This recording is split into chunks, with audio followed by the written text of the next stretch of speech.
All right, welcome back everyone. I'm going to go ahead and I'm going to delete this here just because I want to make things a little bit simple. The next thing we can do is we can have an else statement, okay?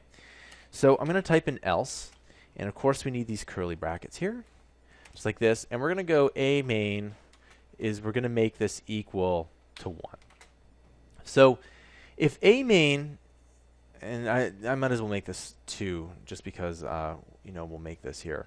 So if a main is equal to 1, then we're going to go ahead and add 1. Else, if a main does not equal 1, then we're just going to set a main to 2. Okay, so we're going to go and run that here. And of course, a main is equal to 2. Now, if we put this back to 3, okay, you can go ahead and you can see that it works here. Simple enough.